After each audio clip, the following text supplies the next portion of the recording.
any burning question in the beginning that can't wait? Otherwise, hello, everybody. Again, so I'd like to introduce a few words. It's like Erev Tov. Erev is evening. Night, we've had already. Let's have a volunteer. What is the Hebrew word for night? Batya. Lila. Lila, good. So if I would want to say good night to you, which I would say at the end, well, it's still evening at the end, but if I want to say good night to you, Batya, what would you say? Lila Tov More. Good. Okay, excellent. Oh my goodness. You're scaring me. No, I just have had way too much beginner Hebrew. It's still trying to stuff it in my head. I love it. It's what, boy, you have no idea how happy you make me, all of you, that you're studying hard. You want to learn things. You ask questions. It's just great. So Erev is evening. Lila is night. Here's a bonus question for you. What morning? Yes, Sarah. Boker Tov. Boker Tov. Good. Very good. Okay, so if you have a noun that is specifically feminine, so tov goes with a masculine noun. If you have an adjective that's feminine, I think you've heard this. Who wants to take a guess what you say instead of tov? You say Tova. That's it, Jason. Tova. Okay, so that's something to learn for everybody. So tov means good, masculine singular. Tova, feminine singular. Okay, and How was Tov spelt? what was that, Bonnie? How is Tov spelt? How's it spelled? Well, that. Not in English, Antonio. I'm trying to think that I believe. I believe it is with a tav, but it would be with a vet, which we haven't learned yet. The vet is the bait without the dagesh, I believe. And there's a cholam in there, I'm guessing. Yes, definitely a cholam in there. And however, there is another T sound which we haven't learned, which we'll learn later on. And again, it just adds to the confusion. More than one consonant, sometimes and more than one vowel that sound the same way. But we learn what we can learn. Michelle, you just joined. Erev Tov, Danae, not connected yet. Hold on a second. Let me see. There we go. Danae, Erev Tov, that means good evening. Okay. And the other word I use, Talmid, is a male student. Okay. Raise your hands. What's a female student? Oh, well, okay. Hold up, Jason, because let me give somebody else a chance. All right. Anybody else? Well, Talmidah. Talmidah. Talmidah. Talmidah. Good. Was that a guess? Good. Well, it's correct. I figured the comes after, so. Sometimes these things are a little unusual, but that's absolutely Talmid, Talmidah. Okay. Everybody could say that. You don't have to unmute yourself, but just practice. Right after me. Talmid, Talmidah. Now, Talmid, Talmidah. Okay. Male students. Anybody want to render a guess? Amy. Talmidim, Talmidot. Oh boy, you got both of them. What am I going to do? I'm in a silly mood tonight. I shouldn't do that. Absolutely correct. Okay. Well, what I would like to do is finish up the bottom part of page 37 with the reading. We'll do that part of 38 that I asked you to read, and then I wanted to spend a few minutes going over the rules of the Shabbat that I gave to everybody, and just to get a little familiar with them, and then we'll start chapter 5. So, okay, line A, we'll start at the top of my computer with Bonnie Pollock. Why don't you read from what we know so far? Please read line A out loud. That's 5A. Shemay. Yes. Rabbah. Right. Le'olam. Okay. Check again. Le'alam. Le'alam. Okay. Now, Le'olam. okay. So you said le'olam, Yeah, okay. le'olam, right. I but said this is le- pronounced le'alam. Do you know why? No. I mean, because of the patach and the comments. No, it's le'alam instead of le'olam because this line is Aramaic and not Hebrew. This is from the Kaddish, and the Kaddish is in Aramaic. And so le'olam is Hebrew, le'alam, slightly different, is Aramaic. Okay, everybody got that? I'm not going to go into definitions of the Aramaic. You have enough with the Hebrew. Read the rest of the line, Bonnie. Oh, and then Meryl, I'll answer your question. Almei, Good. le'ela, Good. It happens to be Le'ela, but they don't have an accent mark there, so there was really no way you would know. Okay, very good. Before we go to line B, Meryl, you have a quick question? Yes, I do. Bonnie, were you saying lit or la? le. Okay. I have a question, please. I missed Yes. the page number. I didn't hear the page Oh, number. sorry, Michelle. Page 37. Did you Thank get a chance to? Sorry, I guess the timing wasn't good with your move. Michelle, No, it wasn't. I wasn't free until after 7:20 or something. did you get to Okay. look at the tape of the recording? Nah, Oh, not- I wouldn't be a person to do that. I'll just try to follow along. okay. Thank you. Appreciate You it. can ask questions. I was trying to hold most of the questions afterward. Actually, your suggestion that would be good for timing is to do most of the questions later. But if you have a burning question, we'll do Okay. that now. Good. Thank you. You're welcome. Batya, line B. Al, Good. Some of these things I have to translate because they're so important. Al means on or upon or on top of. On. Very important preposition. olam, Good. Just so that you know already, it's this, that's world or universe. ha'olam, Okay, Batya, what does the ha do to that? it's a preposition. Exactly. I want you all to start thinking this way. If something is ha, it's the. If it's we haven't learned that one yet. If it's b, it's in or with. If it's l, it's to. These are preposition. These are prefixes that are used in addition to the basic noun. Okay, Batya, continue. Ba'olam, Good. le'olam. Good. And just as I said, the li is to the world, and ba is in the or with the, if you want to write it down. Okay, Lori, line C. Hi. Hallel. Good. Anybody know what Hallel is?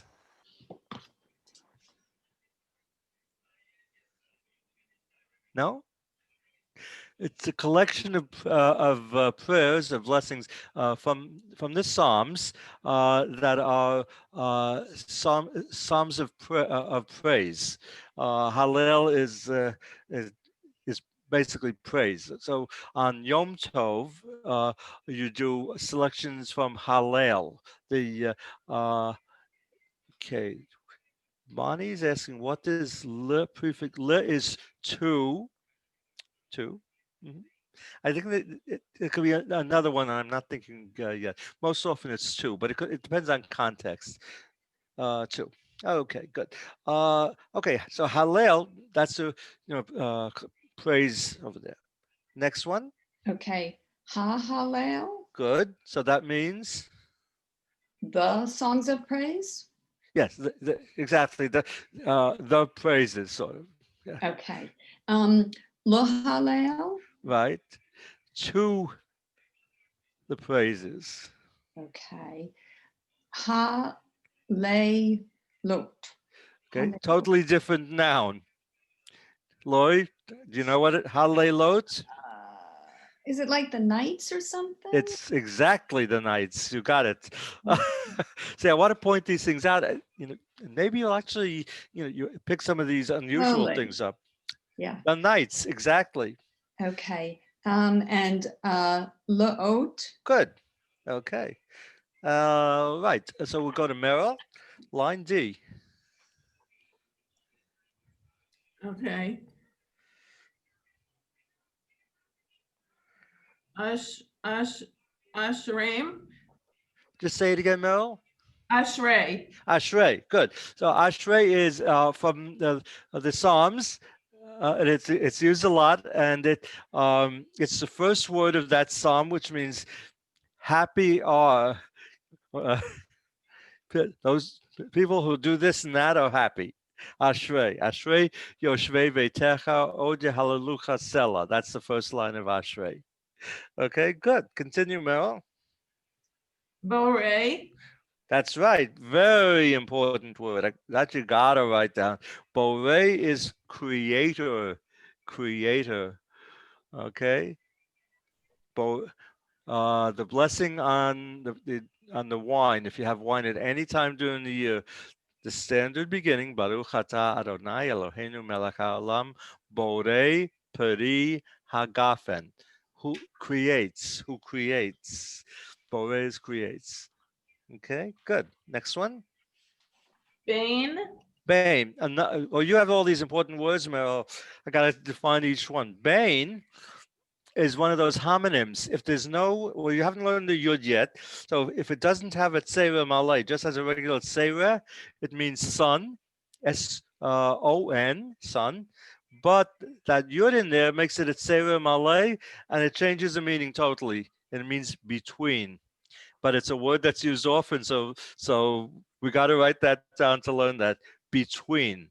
Bain with that yud in there, which we'll learn in a while. Between. Okay, Meryl, next. Shame. That we have already. What does shame mean, Meryl? Name. That's correct.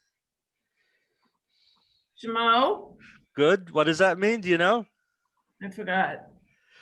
Okay, anybody else? Is it Raise there? your hand. There? What was that? No, Is it there? Shown? no, it's connected to shame. Oh, Well, it means his name. Oh. O is a suffix meaning his. Shame, Shemo. Okay. And Meryl, the last one there, Shemay. almost Shema. Shema. Good. And that one means Listen. listen or hear. Good. Okay. Jason, your turn. Line E. Line E. Torah. Say it again. Torah. Torah. Torah. Good. Of course, that is Torah. Torah. Exactly. But in Hebrew, you accent the last syllable, Torah. In Yiddish, it's Torah. In English, it's Torah. But in Hebrew, Torah. Ora. Torah. Good. Nora. Nora, right? Nora mean we had that before. Means awesome, like relates to Yom Kippur, Rosh Hashanah. Nora. Next one. Hanora. Okay, so Jason, the ha makes it The awesome. right. Oh, the awesome one, yeah. That which is awesome. Good. And the last one, Marom. marom. Do you know what that means? The multiple maror? No, I don't. No, it means on high, high up. God is this God. Laurie, I just remembered. right, and it's used a lot in prayer. So again, the prayer words that you'll see, I want to get you familiar with. Marom, on high. God resides on high in the heavens. Very good. Okay, Amy, you're next. Line 3. Oh, I'm sorry.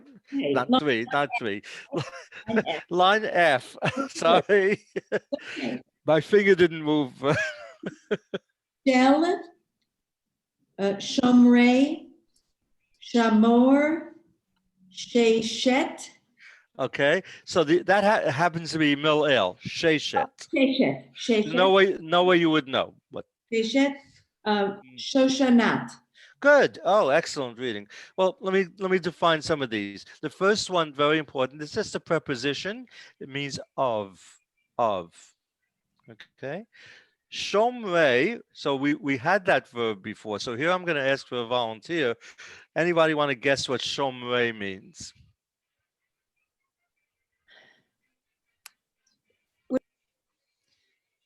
Amy, you look like you're talking. So, Un- thank you. So it has something to do with hearing. Maybe listen to me, hear me. No. So interesting. Okay. So you're thinking of Shema. So you have the shin in the mem, but the third thing is the ayin, and then so it's a different verb. Anybody know what the verb is? Guard or protect. That's right, guard, exactly. Okay, so shomrei is the guarding of, very good. Shamor is guard. The next word, sheshet. Anybody know what the root is there? It's shesh. Did that mean anything to anybody? 6. Yes, absolutely, Amy. 6. It's a letter 6. So sheshet is 6 of. So like so when the Torah talks about it, sheshet yamim, the 6 days, or on the 6th day, depending on context. Okay, and the last one probably nobody knows. It's a very pretty word. It is part of a song that's sung at the end of the Purim service called Shoshanat Yaakov. And Shoshana, well, let's see. Anybody? Shoshana is a common Hebrew name for women. Anybody know what Shoshana is? My best friend's daughter's name. What was that? It's my best friend's daughter's name in Okay, English. like I said, very common. Shoshana. Shoshana is a lily. So Shoshana could mean lily. Shoshanat means lilies of. Lilies of. So it was interesting. The song Shoshanat Yaakov means lilies of Jacob. Here's a tough one. What do you think lilies of Jacob are? His Jason? daughters? What was that? His daughters? Well, that's interesting. Yeah, in a way. Yes, in a way. Not exactly, but yes, in a way. Anybody else? Concubines. I would have guessed his wives. Interesting. Okay. Concubines. All sort of correct. So lilies of Jacob are the Jewish people. The people who descended from Jacob. All the people who descended, Jacob is also Israel, the children of Israel. Shoshanat Yaakov, the lilies of Jacob. It's a beautiful image there. We are all Shoshanat Yaakov. We're all lilies of Jacob. How does that make you feel? Like the wind is blowing on well, okay, so if you listen to a Purim service after the whole Megillah is finished, that is typically sung there.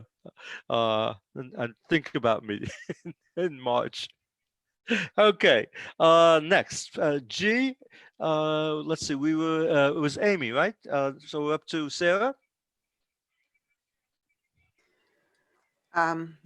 Baal. Okay, so remember what I said, it's not 100% of the time, but generally when you have two pataks together, the accent is mil-el. Baal. Good, that's exactly how you pronounce it, Baal.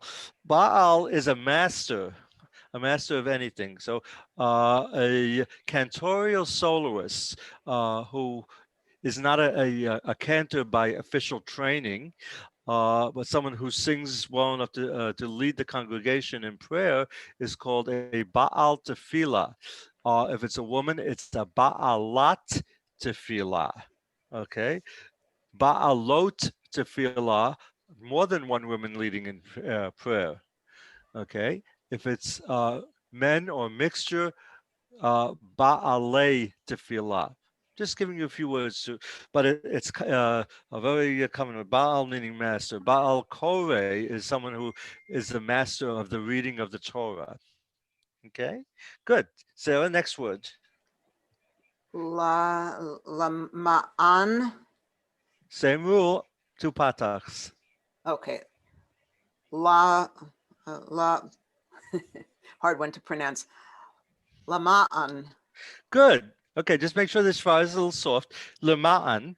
And then that's a word that means, I think I've mentioned this before, for the sake of. One word, four English words. For the sake of. You'll see it a lot in prayers. Lema'an. Okay, everybody, at the count of three. 1, 2, 3. Lema'an. Lema'an. Again. Lema'an. One more time. Lema'an. Does that help with helping your brain figure out the pronunciation? It's not something you have in English. You don't have two ah sounds together in English because we don't have silent letters. And so it's a little hard for non-native speakers of Hebrew to figure out. Okay, good. All right, so Lema'an, the next word,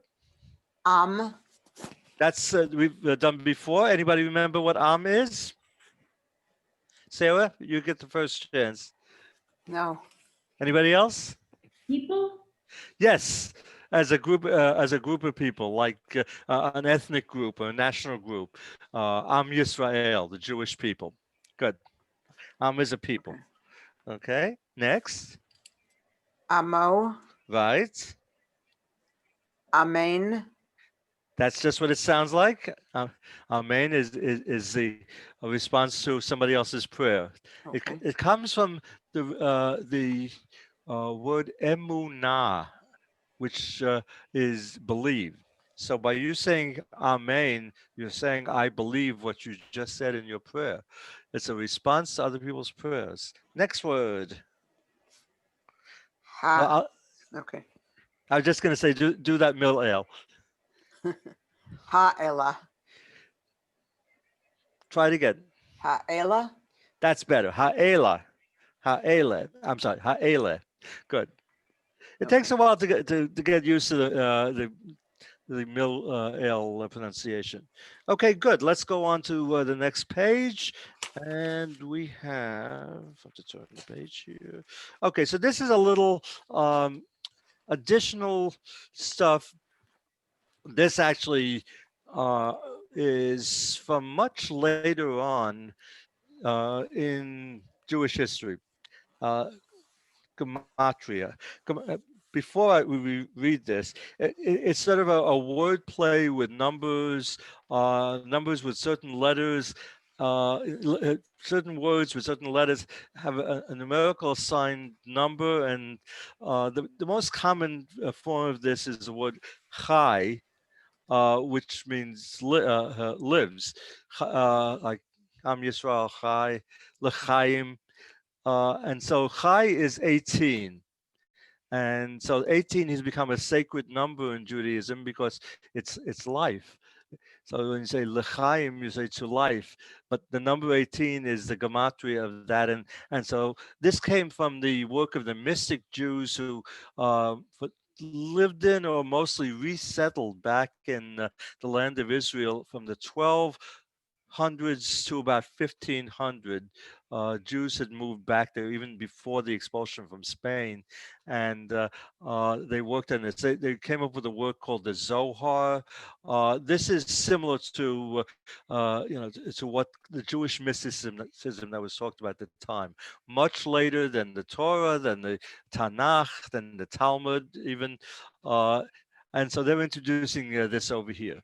So let's see, Masha, why don't you read? Well, I'll do the first piece. You'll have the longer paragraph. Okay, well, on page 38, in English, the letters of the alphabet are often used in place of numbers when making lists or outlines.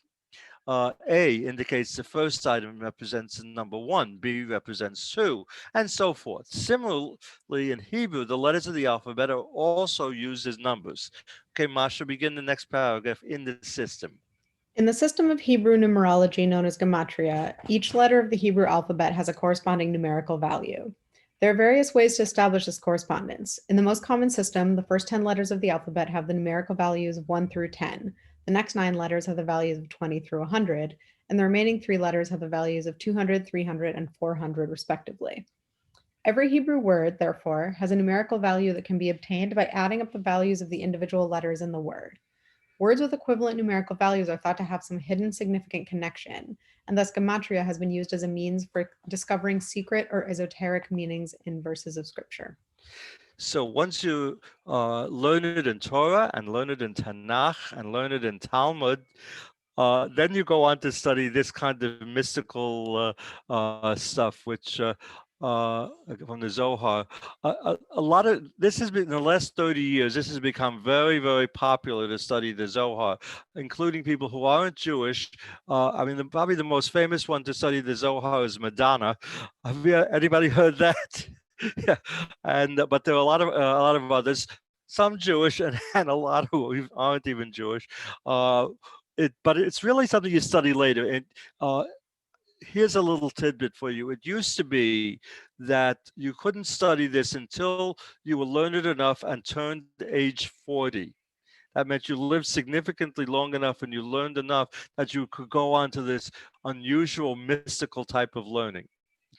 Okay, next paragraph. Oh yeah, Meryl, you have a question. Is Zohar like Kabbalah? Yes, exactly. Kabbalah is, I don't know if they're exactly equivalent or one is a part of the other, but absolutely. Zohar and Kabbalah, yes, exactly. That all came out of the earlier parts of the second common millennia, from 1,000 or so to 1,500. It's actually starting a little later. The center of study for this was Sfat, which is in Galilee, in the northern part of Israel. So whenever people go to Israel, that typically is one of the stops. It's the mystical area of study up there. Also, Lecha Dodi, which we sing on Friday night, that came out of that era, came out of the scholars in Svat around 1300, who actually they began Friday night by going out of the synagogue into the fields, watching the sunset, in the west, and they sang Lecha Dodi, welcoming the Shekhinah amidst themselves and feeling, the peace that the Shabbat had brought to the community. Okay, Antonio, middle paragraph starting with individual. Can you hear me? Individual letters. I'm unmuted, right? Okay. Right in the middle, yeah. Okay. Individual letters of the Hebrew alphabet are thought to possess certain mystical qualities and attributes, based in part on their numerical value and on the words associated with or beginning with each letter. The letter Alef is the first letter of the Hebrew alphabet, and hence its numerical equivalent in the number one is a number 1. Because of its numerical value of 1, the letter Alef is associated with the Holy One. This association is reinforced by the fact that the letter Alef is the first letter of the words, oh dear.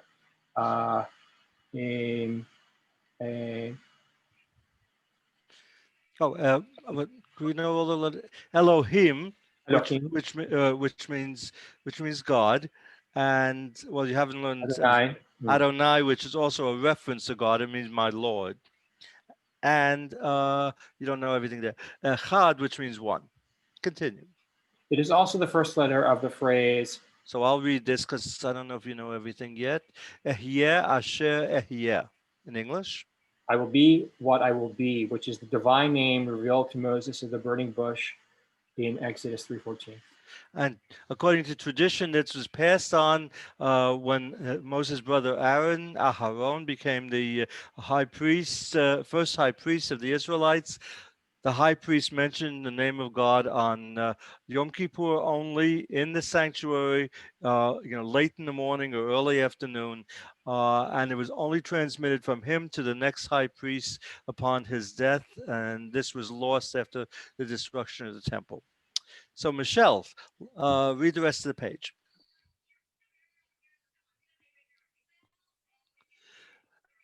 Unmute yourself. Good idea.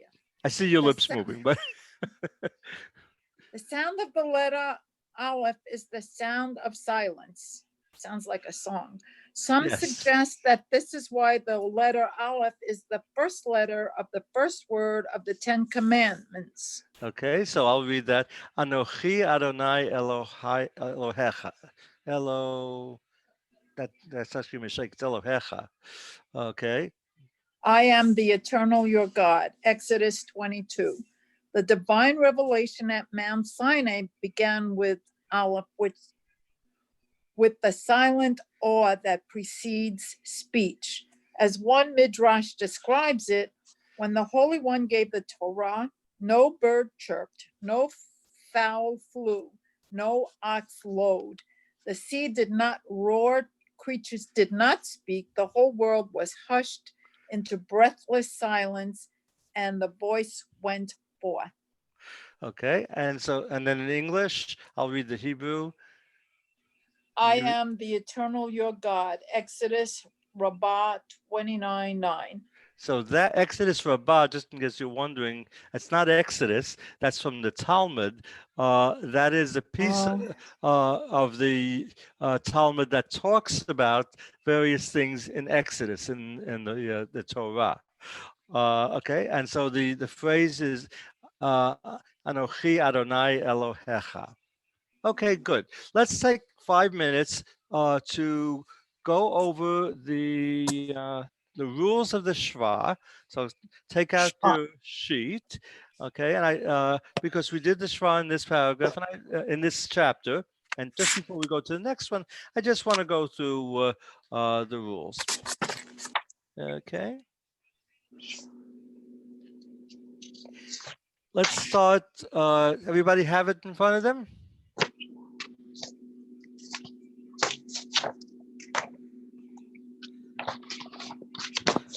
Okay. Danae, why don't you read at the top? I have rules 1 and 2. Those are the 2 types of Shva. Read the type and then what I have written afterwards.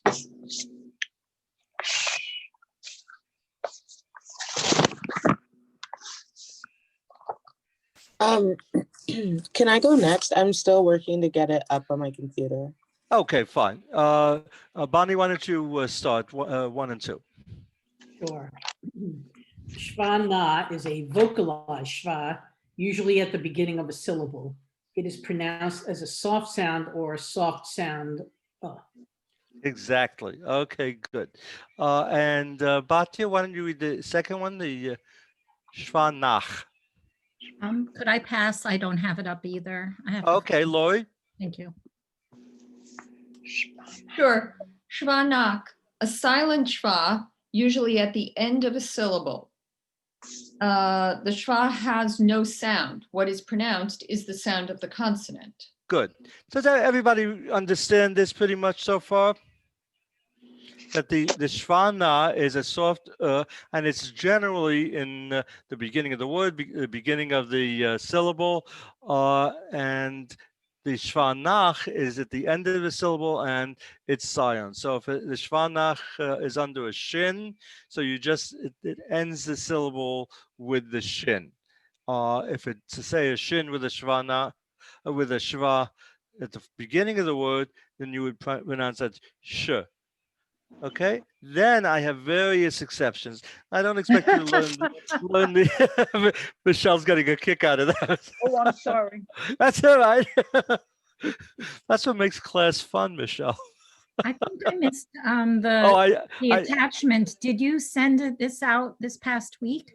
No, the Shva, I think it was like a week and a half to 2 weeks ago. Oh, I sent it out just before Thanksgiving. I'm sorry, I can't find it. Okay. Okay. Well, you'll listen to. If you need me to send it as an attachment again, I'll try to remember to send it to you after class. Okay. I see Michelle and Antonio have quick questions. Yes. Not Michelle. Meryl. Meryl. Unmute. My problem is that I don't always know when the end of the syllable is, just looking at it. Yeah, it's complicated, and so it's really okay if you make a mistake. Any of these, the Shva, it's okay if you, it's not terribly wrong if you do it the less than perfect way. But I'm aiming to have you at least understand it well enough to get it right most of the time. Let's go through this and see if it helps any. Generally, what you if it's in the middle of the word, generally it's going to be a shvanach, but a lot of the exception, will, when it's something other than what it looks like. Antonio, you had a quick question? Yeah. Just what you go over what you said for number 1 and 2, shvana. So the shvana, you gave the example with the shin. If you see a shin at the beginning of the word with a shvana, you pronounce it. Sure. Where does the sound go? It says a soft sound or so it's just a soft sound or a soft sound. So you're not using the at all at that point. It's just the soft sound is instead of like a full ah. If you had a patach or a kames, at the beginning it would be sha. If you have in the word shiva itself, shiva, not shava, it's shiva. Everybody hear the softness of it? Shiva. That's the sound of the shiva. And so if it's at the if it's on the second one, like say lamed. So has a patak under the shin and the shiva under the lamed. So it's shal. That shva is a shvanach, a silent shva, and it just ends with the lamed sound, shal. Okay. But then there are some special cases here. Okay. So let's go on and do that. Danae, are you ready to do a little reading? Sure. Okay, so we're going to start with you. Read the first rule of the Shva. I came up with 13. There may be more, but I put a lot of thought into this. I try to think every possible thing I could think of. So read out loud rule number 1. That's 3-3-1. Shva appears under the consonant. Okay, so that's simple. Read the next one as well. A shva under the first letter of the word is always a shvana. Right, you can rely on that. Okay, Bonnie, why don't you read rules 3 and 4? A shva under the first letter of a syllable is always a shvana. Good. That's easy so far. Right. A shva under a letter with a dagesh is always a shvana. Right, so that's the first place where it gets tricky. If you have a shva under a word with a dagesh, even if it makes sense that it's a shvanach, that dagesh tells you it must be pronounced. Even though it sounds like it should be silent, that dagesh tells you pronounce the shva. Yes, Bonnie. My question is, where I don't see on this, but I know there's still more, but didn't we also learn when it's in the middle of a word, it's a shva na, a shva nach, except if it's a double shva, a double consonant, and then it's a shva na, and then a shva nach? Yes, that should be one of the rules we're coming up with. Oh, I didn't see. I think so. If we don't get to it, then tell me at the end of this, and we'll put it down. But I thought I was pretty sure I have that in there. We'll look. Okay. Oh, sorry. Can I ask a question though about that rule with the dagesh? So yes. Saying if the shva is under a consonant with a dagesh, you always pronounce it. Yes. So does that mean that like bait, which has a dagesh in it, it's always going to get pronounced if a shva is under a bait? Yes. Simple answer. Yes. Okay, good. I love it. That's the kind of thing, you know what? They don't always teach this in Hebrew school, but that's the case. Yes. If you have a bed. Bait, I mean, bait, it's a shvanach if it's a bait in the tav. Say it again, Bonnie. I'm not sure I follow you. If it's a shvanah, there should be the like book sound. Right.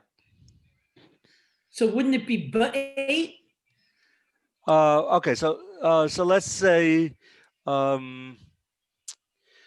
you have a bet with a shva and then a nun. No, let's see, bet with a shva. You could do And then a nun, and that's not the end of the word. This is just the first syllable.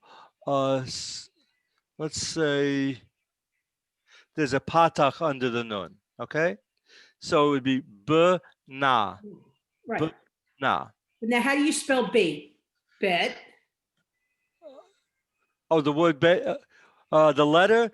There would be a tzera, I believe. Tzera malay, and then a tav. Right. So then the shva wouldn't be in that word. You wouldn't have a shva in that word. No. No, but I'm trying to. Lori's example was bait. Yeah, but it should be probably something more like B'nai. Right. Bonnie, my example wasn't the word bait. It was just the letter. The letter bet. The letter Yeah. bet. The letter bet. Okay, got Sorry. I can see that. That makes sense. There are different ways. Jack and I have this. Sometimes we talk to each other. We think we're getting a thought across, and it's not always interpreted the same way. That's exactly. Thank you, Lloyd. It explains that exactly. Good. Meryl, did you have anything additional?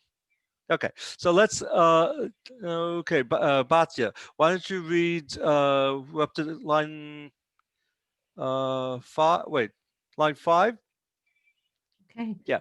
A shva under a letter immediately after a letter with a meteg is normally a shva na. So this is a tough one because not all printings have metegs. Remember, meteg is an accent mark. It's a little vertical line that appears right after the vowel. And if you see a meteg in there, then you know you have to pronounce the next, and the shva follows it. You have to pronounce the shva na. If you don't see a meteg, it's okay. People aren't expected, to be perfect in this way. Israelis have a sense of it because this is their native language. But if you have a printing, if you have a book, if you're reading Torah, then it's more important. You'll see the meteg there, and you'll know, okay, the next syllable you pronounce as a shva na instead of a shva nach. Okay, so that's very good. All right, let's see. Okay. So line 6. Yeah, that was Batya who did that, right? Do line 6 as well.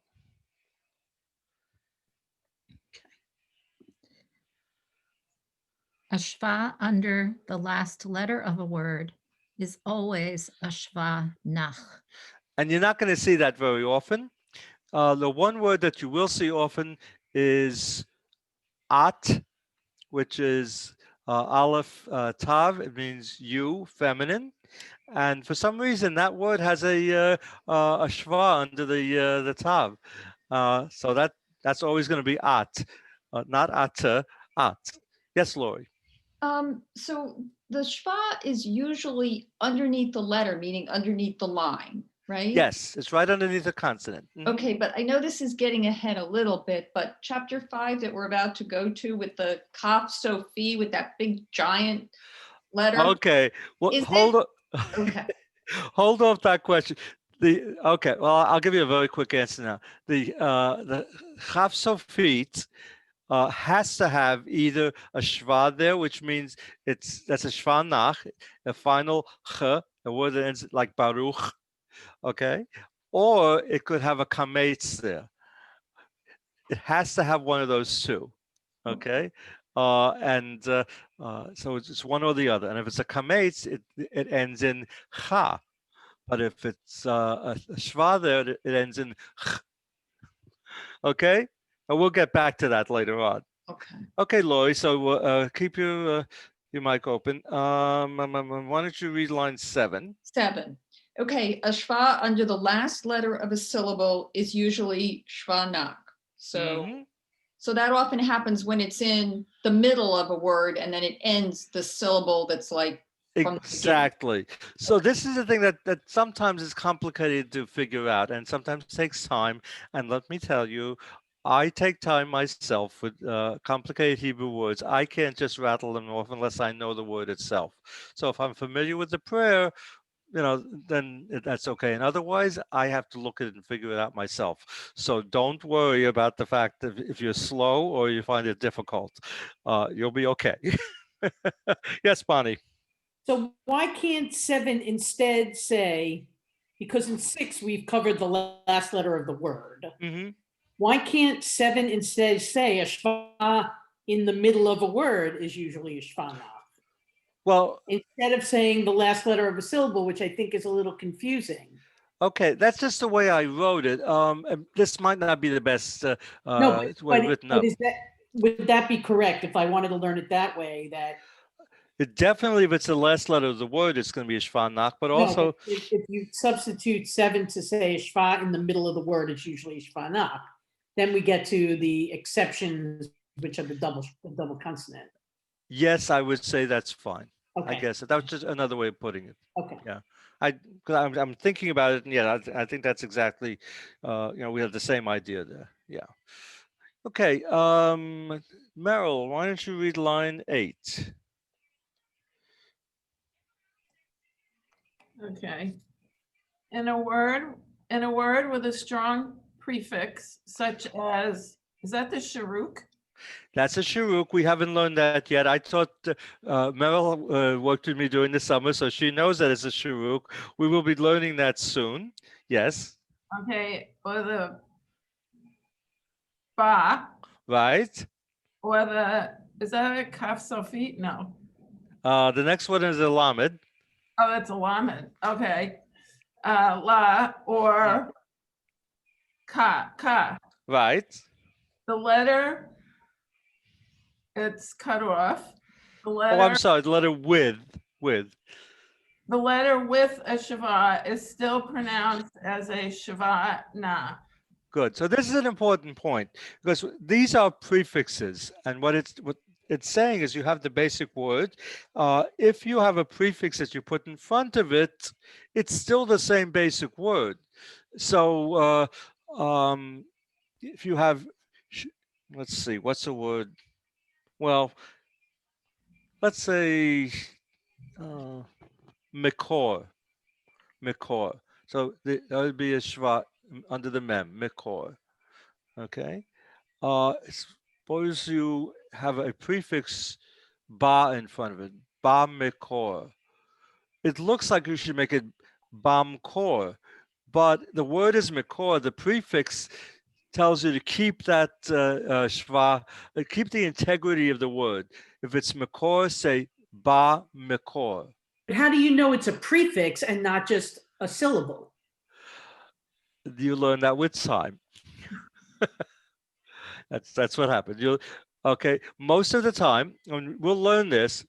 Everything I have here, ba, la, ka, those things. Ba means in or with the. La means to the. Ka means like the. U means and. And so basically, you're going to learn those prefixes. Okay. And if you have one of those strong prefixes, then that will make sense to you, because I'm not sure exactly where they do it in the book, but I have a sheet with prefixes also, which I will hand out at some point. So the prefix would be the letter before the letter with a shva. Yes, exactly. Yes. Ron, So it says. So I was going to ask, is when we have a hey and a patak and we say it's the, is that not a prefix? Is that the word the? And that's not a prefix? Well, it's the prefix the. Yeah. Oh, okay. Oh, that's what all these are. So the bet with a kametz or a patach. Okay, let me just do this additionally. B with the shiva is in or with. Ba with a kametz or a patach is in the or with the. Okay, so these things, we will get to this, and you will learn what the prefixes are. Yes, so if a word begins with ba, it's going to mean in the or with the. If it begins with la, it's going to mean to the. If it begins with ha, I didn't put ha down here, but if it begins with ha, it's going to be the. Okay. Okay. most Hebrew words that begin with hey, but not all. Most Hebrew words, however, start with the. It's a fairly uncommon Hebrew word that will start with a hey and mean anything else. So Ron, we could add the hey, the ha You sure can. to number 8. Right. I didn't think of it at the time. By all means, I would add that to that. Ron, Yes. the other, Okay. the other prefix that you have there, the oo, what does that mean?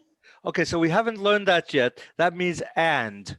The various forms of that letter, the vav, which we haven't learned yet, mean and. In this case, u means and. U also will. There's another rule. It interacts with 4 or 5 letters to change a different pronunciation. We'll go over that when we get to it. Okay, Ron. Sarah. Quick question. Can you just tell us what those 4 letters are in number 8? You said the first one is a shuruk. A shuruk. That's a vav, which we haven't learned yet, with a dagesh in the middle. Okay, then a bet with a dagesh in the middle, a lamed, and then we're learning this today. Haven't learned that yet. We're going to do this today. That's called a kaf. We haven't learned it yet. Thank They you. all have kametzim there. Okay, let's go to number 9. Jason, I think we're up to you. Number 9. Number 9. Oh, these In you a haven't syllable- learned these.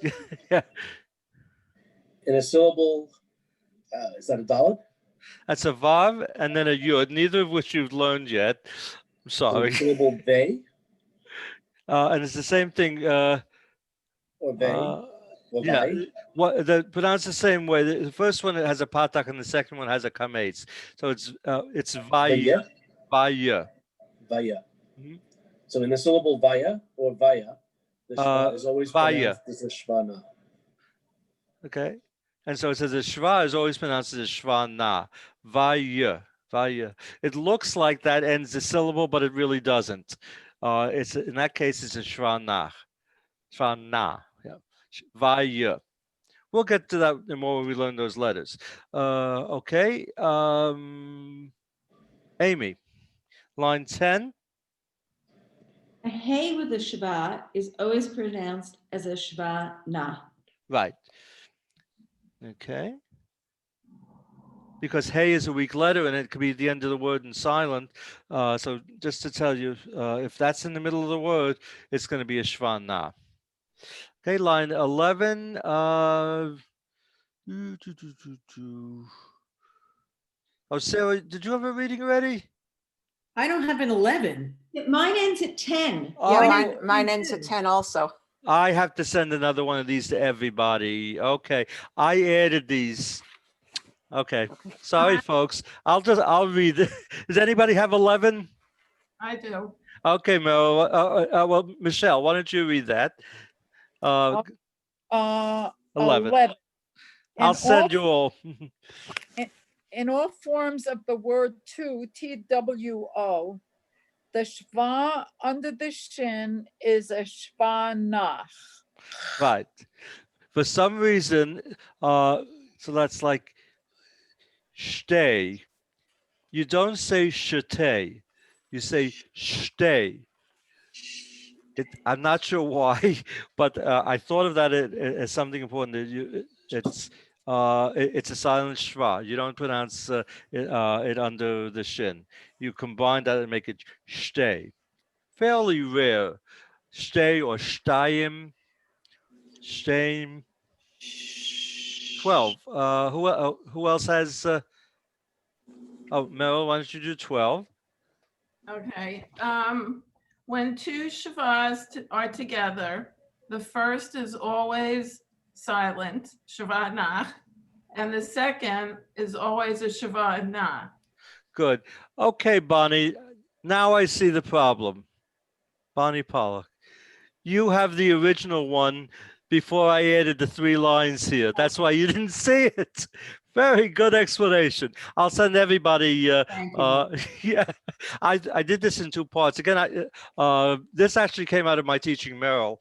And I sent the initial one, and then with her I sent an update. I'll send everybody the update. Okay, so Batya, you're going to get one, a complete one too. Good. Okay, and anybody else read 13? Anybody else have it? I have it. Okay, Merrill, go ahead. When two of the same consonants are together, the first one is a Shvat Na. Mhm. That's it. That's all I have. Good. Okay, and you'll see that I believe the book talks about that. Okay, let's move on because I wanted to start the new chapter today. Some of these chapters are more complicated than others. You know, it looks like at some point I'm going to get through the whole book in this class, but I'm not so sure because each of the chapters gets longer. So we'll do as much as we can. Okay, let's see. Michelle, Antonio, I think you, page 39, chapter 5. You have now learned the following Hebrew letters. Okay, so why don't you read the names of the 1, 2, 3, 4, 5, first names of the first 6 letters. Okay. Shin, Bet, Tav, Lamed, Mem Sofit. Excellent. Masha, oh, that's so cute. The cat is in the screen also. Adorable cat. Oh, cat left. So cute. Okay, why don't you read the remaining 6 letters? Top of page 39. Hey, Resh, Aleph, Ayin, Nun, Nun Sofit. Good.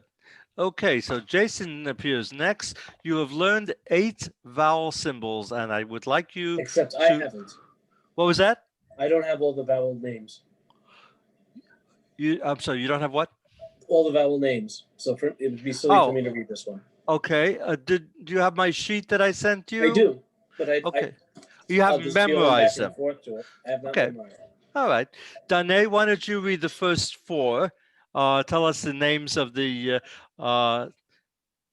first 4 vowels there on that line. Okay. Patach. Right. Comets. Yes. Cholam. Chaser. Good. And then Cholam Malay. Yeah, sometimes that's cholam or cholam malay. Good. Okay, so now, Jason, tell me the sounds of each of those. Oh. The same 4. Oh. Oh, okay. I didn't realize you did all 4 that quickly. Okay, fine. Let's see. Bonnie, why don't you read the names of the remaining 4 letters, and then Batya will do the sounds. Segel, Sarah, Sarah Malay, and Shva. Good. Okay, and the sounds, Batya? Gotta release the mic. It's fun watching everybody. I suspect some of you are more used to being on the computer. I'm one of those who's less used to it, but go ahead. The Segol is eh. The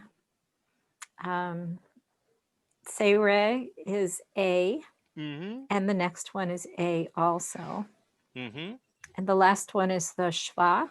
And so it is? It could have a brief sound or a longer sound. Brief sound like or what? Not a longer sound. Then it would be a shorter sound. It's silent. Those are the 2 options. Or totally silent. Thank you. Okay. Lori, read the 5 basic Hebrew words which we learned, and if you know what the meaning is, please tell me. Shabbat, Shabbat on Friday, Shalom, peace, Torah, the Torah, Shem, the name. Name. Hashem would be the name. Hashem would be the name, right? Okay.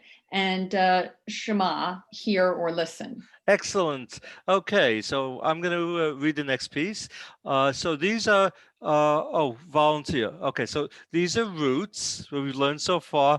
What is the Hebrew word for root? Shoresh. Volunteers. That's right, shoresh. Good. Okay, so rest, cease from labor, desist, that's all Shabbat. Complete or whole is shalom. Guard, keep, preserve is shamar, and give, grant, or permit is natan. Okay, next reader, Meryl, why don't you read the introduction of the next letters? Okay. This chapter introduces two new letters, Kaf and Het. The letter Kaf is one of the 5 Hebrew letters that have both a regular form and a final form. Kaf is also one of the 3 Hebrew letters whose pronunciation is altered by the appearance or absence of a dot in the middle of the letter. In this chapter, we introduce the letter Kaf without a dot in the middle. The letter Kaf without a dot in the middle is pronounced exactly the same as the letter Het. Their sound is not like any consonant in the English language.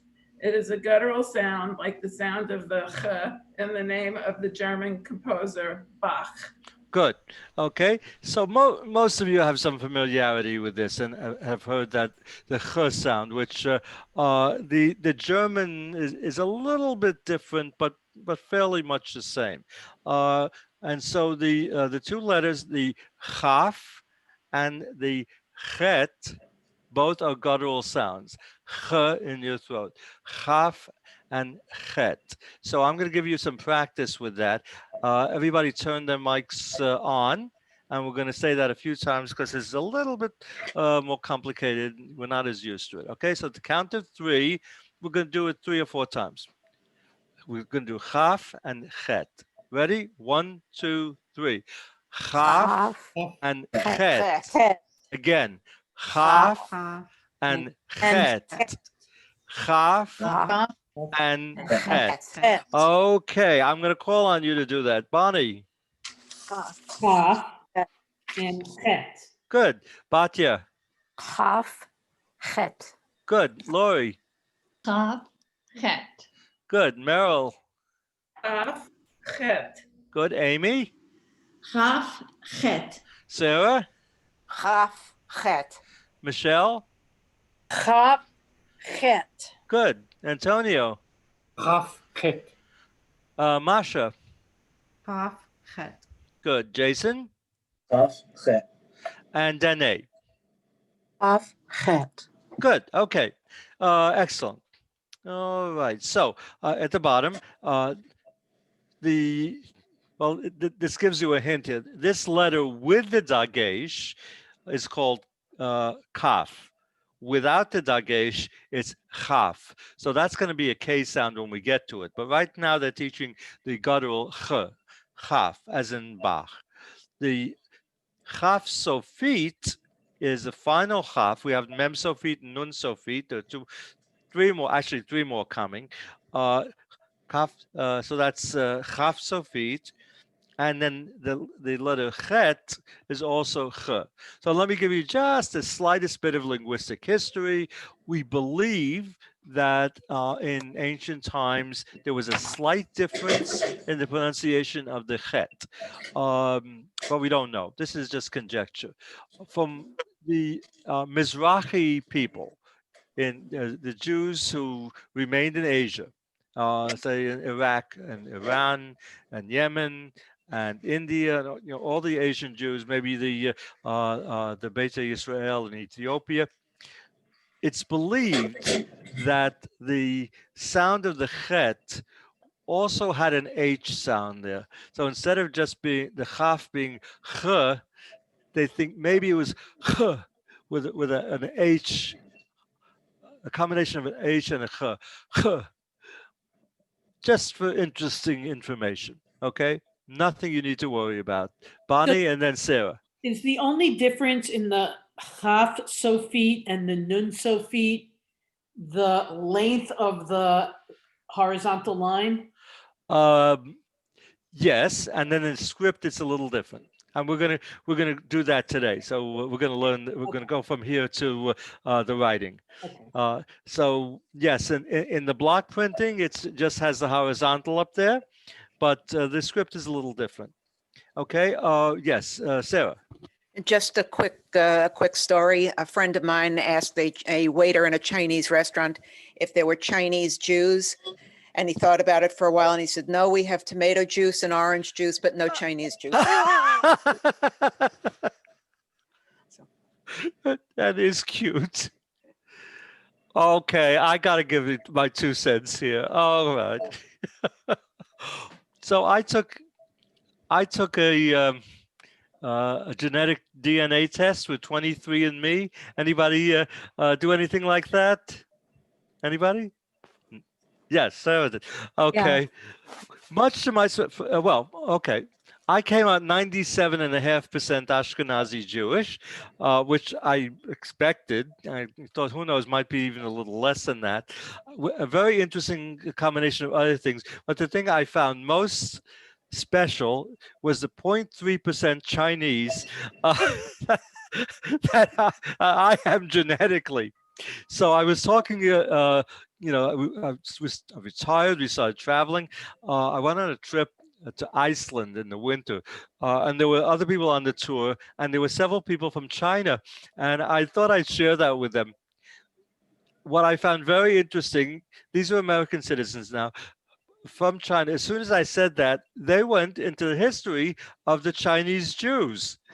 I was so surprised. These American Christians knew so much about the Jewish community in China. There were at least 10,000 Jews who moved on the Silk Road to China, anywhere from 1,000 onward, and some of them wound up in our genetic profiles. I think those are people that wandered westward across the plains, but but there was a big Chinese Jewish community, just like the Ethiopian community had more than 50,000, and all sorts of other things as well. That's Okay, very Danae, cool. take care. Oh, Danae, before you leave, let me tell you the homework.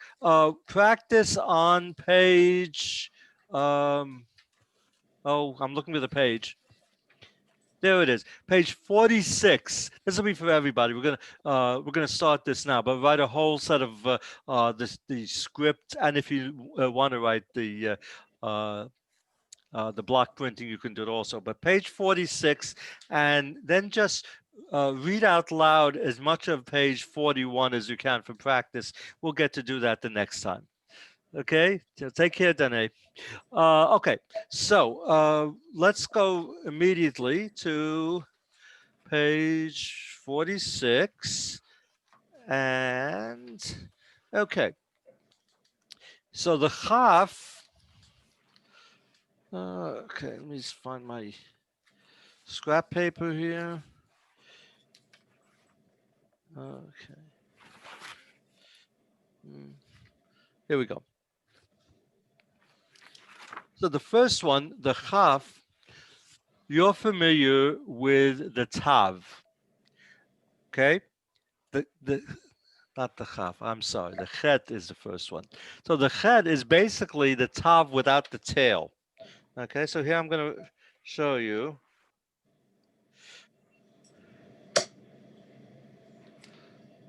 Okay. See that? So if you're going to make a Tav, you would continue this on. I'm going to do that right next to it. And I remember I mentioned a couple of times, there we go, make the tail significant on the Tav, because there's another letter which looks the same without the tail. Well, here it is, the Chet. Okay? Chet. So that just has a line down. Okay? I do it by starting like the Resh going over here and then doing the vertical line. Is that the way they say to do it? Yes, that's the way they would say as well. Okay, so now that's the chet. The chaf basically is a backwards C. Backwards C. And I would start that one from the top. Most of the Hebrew letters you start at the upper left, northwest if you're directional, and you start there. It's a full C. It's like doing a race, but you continue it all around. Okay. Now the chaf sofit. Here's the difference. There are two styles. This one does a loop, and I do it more sharply. They are both forms.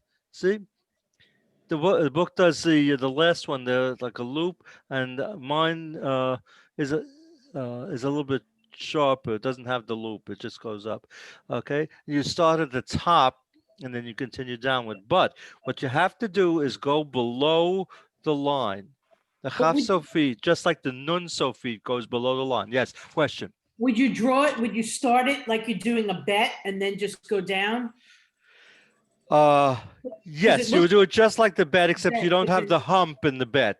Okay, so yes, if this is the one thing that's hard to do, to hold this here, you would start this way. Oh, I see. Yes, so on this one, it sure does look like the bet. Yeah. Yes, Bonnie, very good. Okay, so I'm used to doing this one. That's what I was thinking. Yes, just like the bet, and you continue going down. Go down about halfway below the line. Okay, just like the nun sofit, you have to go a good distance below the line. The same thing here with the chaf sofit. Now, this is what I was referring to before. The chaf sofit will always have. Look what it has over here. We'll always have either a shava, which means it's a shva nach. It just ends in ch, eich. Yeah, there's the word eich. Okay, or beitecha with the kametz. That would be pronounced beit. Even though it's final letter, you pronounce the afterwards. Beitecha, elecha. Okay, and this is elech. Or beitach, like that.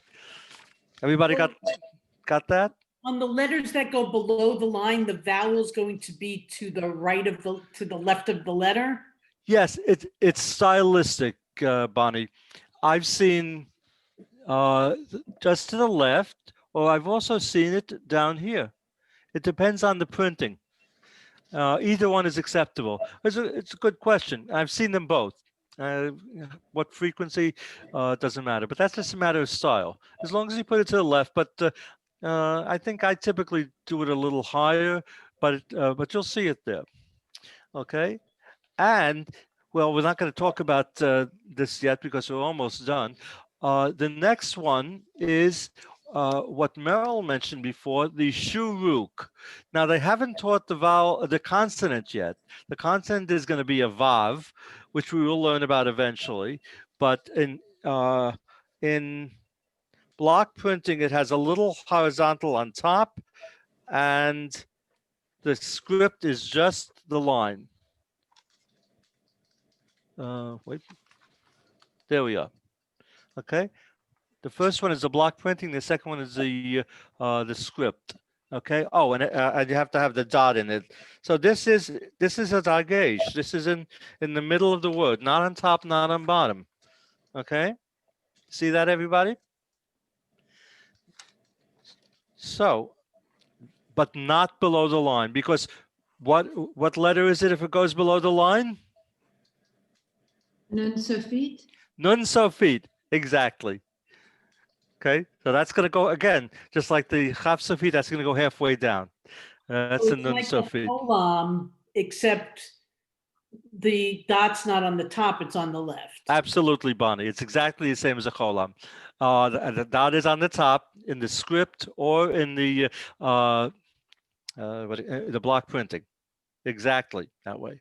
Okay, so those are the 4 different forms. I'd like you just do 1 or 2 now, and let's see. Is there anything? Okay. Well, I mean, we're nearing the end of the class. we can read the next page, or we could just stop here and do that the next time. Anybody want to go just to the next page or just quit? Next page. Okay, is that all right with everybody? It won't take long.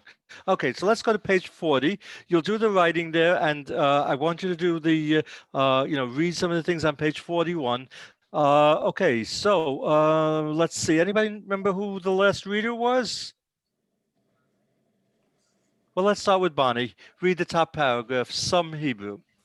Sure. Some Hebrew letters have similar shapes and appearances and can be easily confused with one another. Look carefully at the following pairs of look-alike letters. Okay, Batya, the next paragraph. Letters chet and chai. Hey. Hey. Chet and hey. I wasn't seeing it. Are nearly identical in appearance, except for the space between the left leg and the top bar in the letter hey, which is closed in the letter chet. You might remember this difference between the letters hey and chet by noticing the letter hey, which sounds like h, has a hole at the top. Well, I don't know if that's really going to help you, but that's their suggestion. Okay, Lori, the next paragraph. Okay. The shapes of the letters het and tav are also very similar, distinguished mainly by the curving toe at the bottom of the left leg of the tav. Particularly in the script. Yes, while the left leg of the het is completely straight. You might remember this difference by noting that the letter tav, which sounds like T, has a toe. Okay, Meryl. The letters chaf and bet are often mistaken for one another, especially because both letters can be written with or without the dot inside. Thus far, this book has introduced only the pronunciation of the bet with a dot inside it, and the chaf without the dot. Okay, Amy, why don't you pick up from there? For now. For now, in the reading exercises of this book, the two letters can be distinguished by the presence or absence of the dot. The letters can also be distinguished by the fact that the chav has a curved shape, while the bet, which sounds like a B, has a bottom bar that extends beyond the back of the letter. Good. So the dot in the kaf as well as the dot in the bet, if you remember, those are dagej kal. Those are things that can make a difference in pronunciation. Okay, Sarah, why don't you read the next line? Okay. Some confuse the letters chaf and nun, or chaf sofit, final chaf, and resh, because they have similar shapes. The letter chaf, however, is much wider than the letter nun. Okay, Michelle, do the rest. And the letter resh is shorter than the chaf sofit, which drops down below the line of print. The letter resh can also appear in any position within a word, while the chaf sofit can appear only as the last letter. Good. Okay, so put your bookmarks in there, do the writing, and practice some of the words on the very next page on 41, and we'll continue on next Tuesday. I'm putting we have till 7:30 if you want to ask questions. Right? I'm sorry? What was that, Bonnie? Saturday this week, right, Lori? Yes. Oh. Yep. Study group this week is going to be Saturday at 3:00 because on Sunday, Elenu is doing a screening of the movie Ruthie and Connie with the talkback, not to be missed, I think. So I'm going to do that. Where can you watch that? Where can you find Elenu? I think if you go to the CBST, there's a lot of ways they send things around, but I'm pretty sure if you go to the CBST website, go to the calendar, and then click on that event on Sunday, I think it'll pull up the registration and you can get the Zoom link. I'm guessing that tomorrow morning when the email goes out at 6 in the morning, it'll probably be on that as well. All right, I got thank to you. make a comment here, by the way. This brings joy to my heart. Ruth Berman, who's in that, was one of my students. I worked with her for a year and a half. Before the rabbi came to CBST, she was one of my decade adult bat mitzvah people. She chose to do that at her 60th birthday. So And I've she's a celebrity. yeah. So she went on with my encouragement, like on high holidays, she learned to do haftarah, and she was assigned that from year to year. People, once you learn to do that, it's a wonderful skill. It means doing some work. But when I think back, all the people that I've taught over time, that goes back a long way, back to, I think, was the early 90s. Yeah, amazing. When I told her I was taking this course, she introduced me to CBST. So when I Oh, told her, really? yeah, so when I told her I was taking this course with you, she told me that, and she has very fond. Isn't that nice? Yeah, Jack and I wound up in Florida. Just, we didn't even know yet. Or we just found just before when Connie died. We were at her funeral and we paid a shiva call in Florida. There, I mean, you might have been at the Minion we went to in her house. I didn't know her at the time. I've only Oh. met her over the past 4 or 5 months. Yeah, we go back a long way. It's lovely. You're free to ask any question. I volunteer to be until 7:30 every week, answering whatever you want to know, if you want to stay on. And I understand if you want to leave. But this way we can get questions here and have a smoother movement in the class. So ask away. I have a question which is not about the subject matter. It's like, I don't remember how long this class, when is this semester over? It's going into January. There'll be the first Tuesday and Thursday and following Tuesday in January. So Thank it's the Tuesday of the second week in January. So far I don't know anything, but I am hoping that I will get to work with you next semester in the. I was just going to ask, are you going to teach the next class? I hope so. I believe if I'm continue. interested, I can. Sign up for it. Can you There's a talk lot to of them? bonding, not only with all of you, but there's bonding with me too. I would hate to lose you. Can you talk to them about giving us first dibs at your class so that we can try to stay together? Sure. Well, I will talk to Rabbi Rapport. So this was my first group class online. I'm confident that I could do a bigger class. So, that it would be all of you and anybody else who would join at the second level. But I was anxious the first time how this was going to go, but I think it's going very smoothly. So yes, hopefully. Anybody questions with the Shva? I know that's complicated, but I wanted to go through that today. Yes, Sarah. My question is not about the Shva. My Okay. question, it's actually, I'm admitting that I cheat. I have a cheat sheet with the vowels and the consonants, and I have to keep referring to it because I don't remember what's what. Me So too. I don't know if I'm the only one No, who me does that or too, not. for Oh, yeah. sure. Always. Okay, all Other right. people do it too. Okay. The inside front cover and the inside back cover of the book, you can, if you copy that, it's a good resource. Yes, it is. Michelle, it looks like you had a question. Unmute. I'm trying to unmute. No, I didn't have a question. I was just agreeing with Sarah that I have a vowel cheat sheet. I know the letters a little bit better, but the vowels, never mind the names of the vowels, but the sounds of the vowels. I keep looking at that. Never mind the names.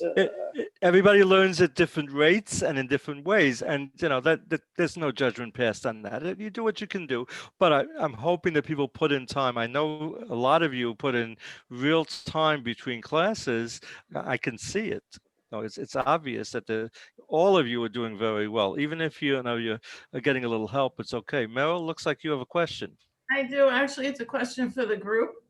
How are you guys saving the vocabulary words that we're that we're learning, because mine are like no rhyme or reason. Haphazardly. It's like word after word after word after word.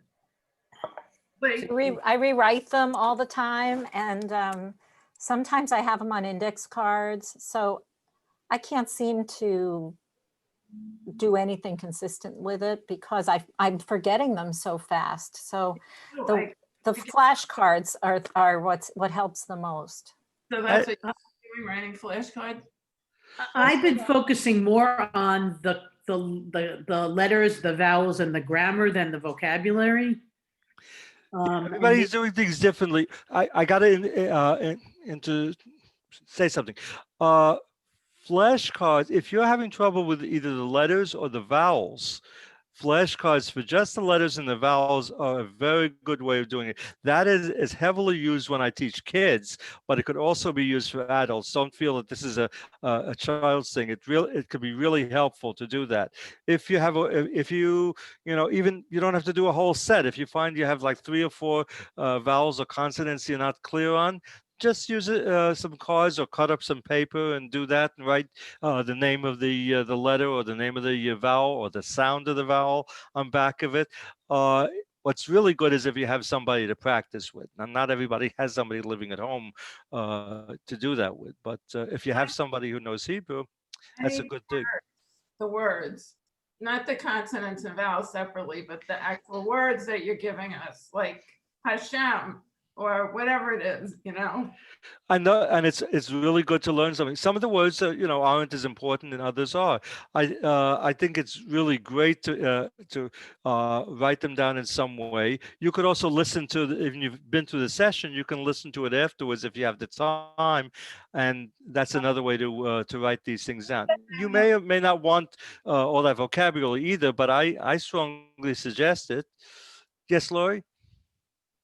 No, I was going to say, I've just been madly making cards and I have like a giant stack and it sort of gets away from me, but I do try to just flip through them at the most random odd times. So this goes back, like 50 years back to like, Oh, wow. Oh, I have something I wanted to mention. carry them around in my purse.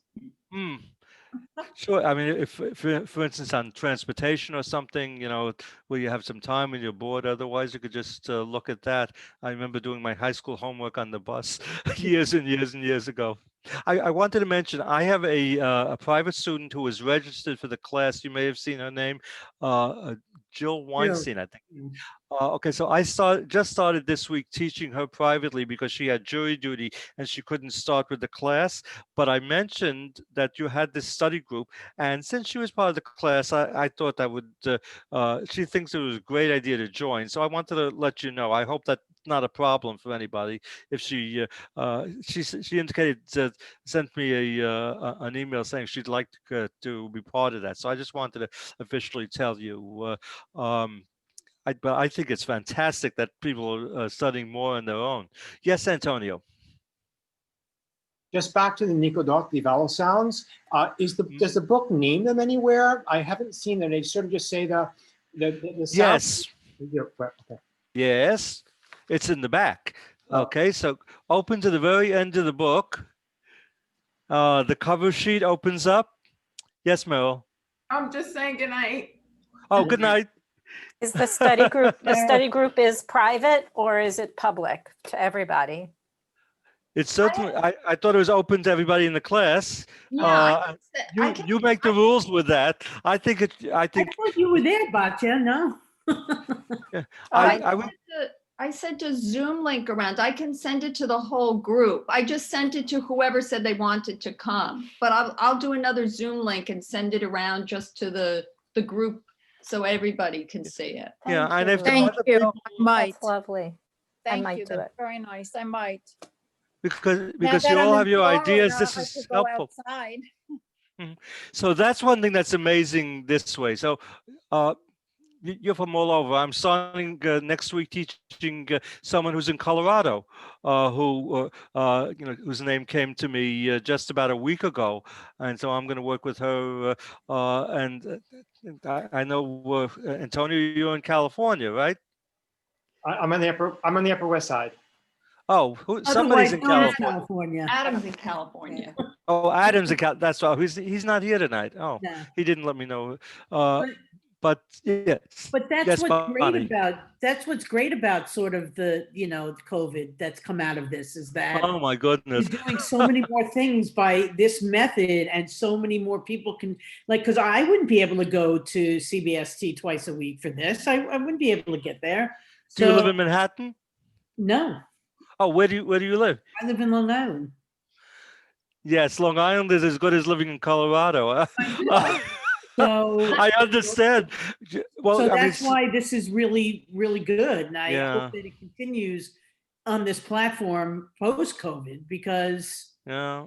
it just opens it up for more people to be able to do it. Like, Laura, you're in Philly, right? Philadelphia, and I Yeah, already you would come be in able on to do it. Fridays, so I Yeah. can't come in 2 more times. Yeah. Right. I'd And actually go so to I work. understand that totally. So I'm in New Jersey, 17 miles west of the city. I used to teach many classes, but it meant getting transportation to the train station, going from the train to Penn Station. Well, now it was easier. It's just a 5-minute walk from Penn Station. But it's a train ride, 35, 40-minute train ride. So yeah, that part is much easier this way. I love to be in direct contact, but given the situation, I think that there's a lot of learning that's going on. Yeah. Any other And I'm questions? in Florida. Oh, that's right. Yeah, Michelle. So how are you going to be there for the rest of the winter, Michelle? God willing, yes. And then if they let me back in New York, all things being equal, I'll be back in New York. Last year I couldn't come home until the middle of May, partly because of Oh, COVID, my. and people said don't come back. And Michelle, partly just because Michelle, I had just met- a suggestion. I just came back from Michigan. Take the COVID test about 3 or 4 days before you leave Florida. And then when you get back to New York, you're going to have to fill out a form when you get off the plane, or you can actually fill it out online before. Then they keep sending you texts like maybe once or twice a day. Are you quarantining? And, they're not going to check. So, Well, they might, for people who are flying, yes, because my sister-in-law went to Texas for a week to be with her new grandbaby. And she's a stickler for following the directions, but I'm driving, so nobody knows where I'm coming from. If I And where in Florida are you, Michelle? I'm in St. Petersburg. Oh, And I'm in Tampa. Merritt Island. I'm south of you. Oh, Which don't know island? Merritt Island. It's called Merritt Island. It's near Cocoa Beach. yeah. I'm between Philadelphia and Florida. Oh, I live both twice. I see. and I'll be in Sarasota sometime later in December or early January. Oh, Won't good. I that hope be it's going to be refreshing? safe. It's not a great place. Anyway, be safe. Thank you. You too. Hopefully you can go out you. to dinner in Florida more easily than here. We have friends in Florida that we're in communication with, and so far there's outdoor seating, which is a little hard. We tried that for lunch today. We sat out for about 5 minutes, and the wind was Cold. blowing. It was 45 degrees, and the wind was blowing 15 to 20 miles an hour. And we got a gust of wind like that. We decided we better go in. But I'm leaving. Bye, okay, Bonnie. everybody. See you guys Saturday. Yeah, okay. Okay. Oh, thank you, Ron. Thank You're you, welcome. everybody. Good. Thank you. Thank you, Lori. Thank you, Ron. Thank Okay, you. good night. Thank You're you, Jeff. welcome. Anybody else have questions before we leave? Okay, good. And, enjoy your weekend, and I'll see you next Tuesday. Laila Tov. Thank Okay, you. Lila Yep, Tov. Lila Tov.